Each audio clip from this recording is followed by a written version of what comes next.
Yes, and start.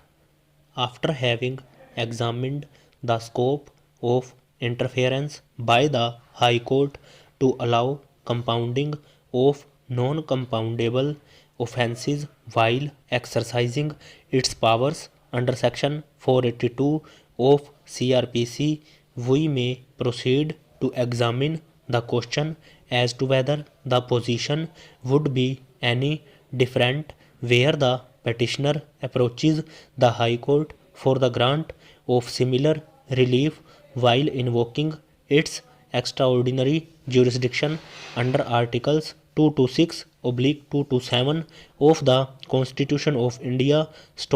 The Supreme Court, after taking into consideration the judgments in the cases reported as Madhu Limaye versus State of Maharashtra, Bhajanlal versus State of Haryana and others, Pehra. Thus, the law is that Article 227 of the Constitution of India gives the High Court the power of superintendence over all courts and tribunals throughout the territories in relation to which it exercises jurisdiction. This jurisdiction cannot be limited or fettered by any act of the state legislature. The supervisory jurisdiction extends to keeping the subordinate tribunals within the limits of their authority and to seeing that they obey the law. The powers under Article 227 are wide and can be used to meet the ends of justice. They can be used to interfere even with an interlocutory order. However, the power under Article 227 is a discretionary power and it is difficult to attribute to an order of the High Court such a source of power when the High Court itself does not in terms purport to exercise any such discretionary power. It is settled law that this power of judicial superintendence under Article 227 must be exercised sparingly and only to keep subordinate courts and tribunals within the bound of their authority and not to correct mere errors.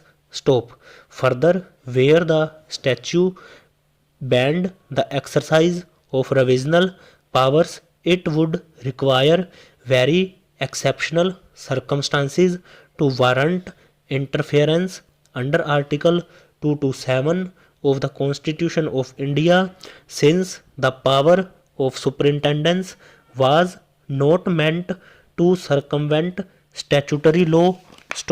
It is settled law that the jurisdiction under Article 227 could not be exercised as the height of an appeal in disguise. Pehra. Section 482 of the Criminal Procedure Code starts with the words "nothing in this code."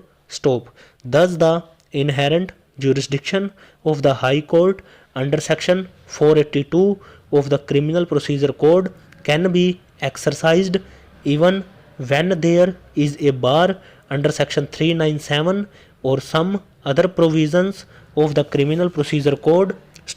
However, as is set out in Satyanarayan Sharma case, this power cannot be exercised if there is a statutory bar in some other enactment. If the order assailed is purely of an interlocutory character which could be corrected in exercise of revisional powers or appellate powers, the High Court must refuse to exercise its inherent power. Over.